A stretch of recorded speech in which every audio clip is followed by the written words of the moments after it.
बिस्मिल्लाहिर्रहमानिर्रहीम। अस्सलाम वालेकुम स्टूडेंट्स। बेटा आज के लेक्चर में हमने रिएक्टिविटी ऑफ अल्काइंस को स्टडी करना है। ये टॉपिक आपकी बुक में पेज नंबर 159 पे गिवन है। तो चलिए इसको स्टार्ट करते हैं। रिएक्टिविटी ऑफ अल्काइंस में हमने ये देखना है कि आपके पास जो अल्काइंस की रिएक्टिविटी है वो कैसी है, मतलब कि ये अल्केन से ज़्यादा रिएक्टिव हैं या अल्कीन से ज़्यादा रिएक्टिव हैं या उनसे कम रिएक्टिव हैं, यानी कि ये वाली बातें हमने डिस्कस करनी है। तो बेटा सबसे ज़्यादा जो आपके पास अल्कीन्स, अल्केन्स और अल्काइंस में से जो सबसे ज़्यादा रिएक्टिव हाइड्रोकार्बन्स होते हैं वो होते हैं अल्कीन्स, और उसके बाद आपके पास होते हैं अल्काइंस, और जो लीस्ट रिएक्टिव होते हैं आपके पास वो होते हैं अल्केन्स। अल्केन्स की लीस्ट रिएक्टिविटी की जो रीज़न है वो हम डिस्कस कर चुके थे लास्ट टाइम जब हमने उसकी रिएक्टिविटी का टॉपिक पढ़ा था।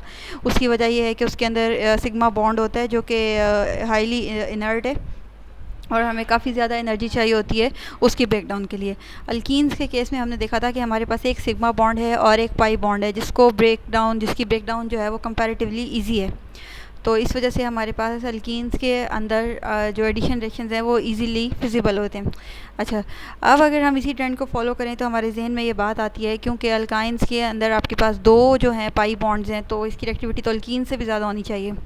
लेकिन यहाँ पे मसला ये है कि जब आपके पास दो पाई बॉन्ड्स आ जाएँ और एक सिग्मा बॉन्ड ऑलरेडी प्रेजेंट होता है तो तीन बॉन्ड्स होने की वजह से जो मॉलिक्यूल की जो बॉन्ड लेंथ है, अल्काइंस की जो बॉन्ड लेंथ है वो कम हो जाती है, अल्कीन्स से भी कम हो जाती है।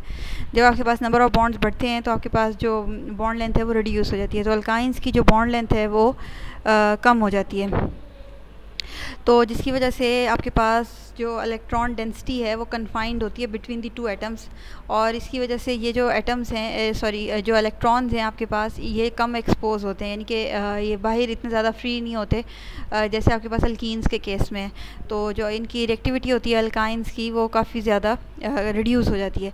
तो इसकी वजह से आपके पास अल्कीन्स जो हैं वो मोर रिएक्टिव है और अल्काइंस जो हैं लेस रिएक्टिव हैं। इनके ट्रिपल बॉन्ड होने की वजह से जो इनकी बॉन्ड लेंथ है वो मज़ीद शॉर्टेंड हो जाती है, और बॉन्ड लेंथ शॉर्ट होने की वजह से हमें हाई बॉन्ड एनर्जी रिक्वायर्ड होती है इस मॉलिक्यूल को ब्रेक डाउन करने के लिए।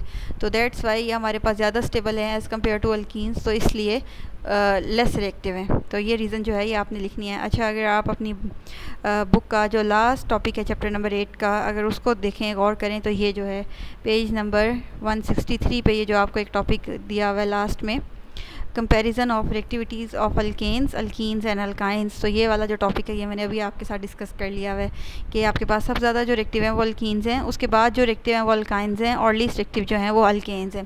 बेटा ये क्वेश्चन जो है अक्सर आपको लॉन्ग में आया हुआ होता है पार्ट्स की फॉर्म में कि आप एक्सप्लेन करें रिएक्टिविटी ऑफ अल्केन्स, अल्कीन्स और अल्काइंस, और इसके अलावा ये आपके पास शॉर्ट में भी आ सकता है कि आपके पास तीनों किसी एक की इनसे पूछ सकते हैं कि जी बताइए अल्केन्स की रिएक्टिविटी कैसी है या अल्कीन्स की या अल्काइंस की।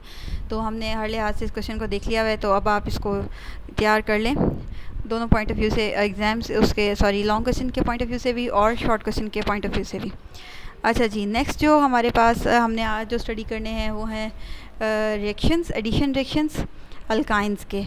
तो सबसे पहला रिएक्शन एडिशन ऑफ हाइड्रोजन, ये हम डिस्कस कर चुके हैं कई बार। मैंने आपको कहा था कि जब भी हम किसी भी अल्काइन के अंदर 4 हाइड्रोजन के एटम्स ऐड करेंगे तो हमारे पास अल्टीमेटली जो है एक अल्केन की फॉर्मेशन होती है, और यहाँ पे हम जो है निकल जो है उसको कैटलिस्ट के तौर पे यूज़ करते हैं।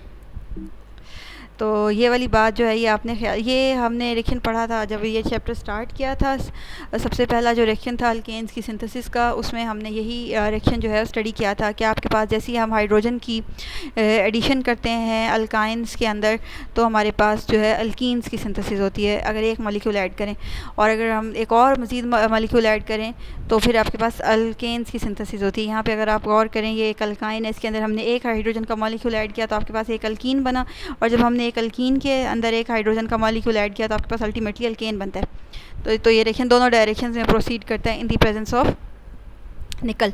मतलब कि अगर हम अल्केन्स की डिहाइड्रोजनेशन करना स्टार्ट कर दें तो हमारे पास अल्टीमेटली अल्काइंस बनेंगे, और इसी तरह अगर हम अल्काइंस की हाइड्रोजनेशन करना स्टार्ट कर दें तो अल्टीमेटली हमारे पास अल्कीन्स बनते हैं।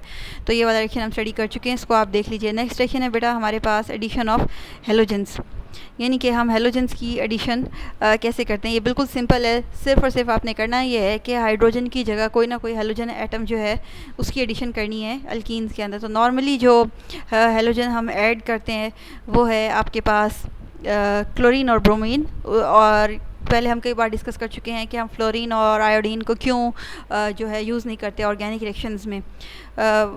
इसकी जो अगर बेसिकली अगर आप माइंड में रखना चाहें अगर वन वर्ड के रीज़न क्या है तो वो ये है कि जी आपके पास जो आयोडाइड है वो इंतहाई स्लो, रिवर्सिबल और लीस्ट एक्टिव है, उसके जो रिएक्शंस होते हैं, और जो कि फ्लोरीन आपके पास इंतहाई फास्ट और बाई प्रोडक्ट्स बहुत ज़्यादा बनती हैं और एक्सप्लोसिव रिएक्शंस होते हैं, दैट्स वाई। तो आपके पास जो बेस्ट ऑप्शंस हैं वो है क्लोराइड और ब्रोमाइड की।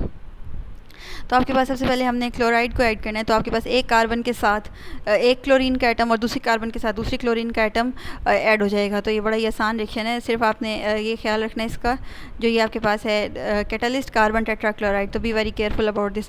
कार्बन टेट्राक्लोराइड यहाँ पे आपके पास कैटलिस्ट है, तो इसका जो है आपने ख्याल रखना है इस रिएक्शन में। इसी तरह जब आप एक और मॉलिक्यूल ऐड करेंगे तो अल्टीमेटली आपके पास 1,1,2,2 टेट्राक्लोरोइथेन बन जाएगा। क्योंकि जाहिर सी बात है आपके पास 2 पाई बॉन्ड्स हैं, तो ओवरऑल आपके पास 4 जो है हेलोजन के एटम्स हैं वो इसके अंदर ऐड हो सकते हैं। बेटा ये जितने रिएक्शंस हैं, 2 सिंपल तरीन एडिशन रिएक्शंस अल्काइंस की और इसके अलावा रिएक्टिविटी ऑफ अल्काइंस, इसको हमने यहाँ पे देखा है। तो आप इनको देख लीजिए, इनको तैयार कर लीजिए अपने एग्ज़ाम्स के पॉइंट ऑफ व्यू से। और जो लास्ट पेज पे इस चैप्टर 8 के जो आपको रिएक्टिविटी ऑफ हाइड्रोकार्बन्स का एक नोट दिया हुआ है उसको भी प्रिपेयर कर लीजिए और इनको अच्छी तरह पढ़ लें। अगर इसमें से कोई पॉइंट मैंने स्किप कर दिया हुआ है या आपको समझ नहीं आया हुआ है तो आप काइंडली मुझसे पूछ लीजिए। अच्छा, नेक्स्ट लेक्चर में इंशाल्लाह हम जो है आपके पास नेक्स्ट जो रिएक्शंस हैं अल्काइंस के उसको कवर करेंगे और जो आपका चैप्टर है उसको वाइंड अप करेंगे। Thank you so much. Allah हाफिज़।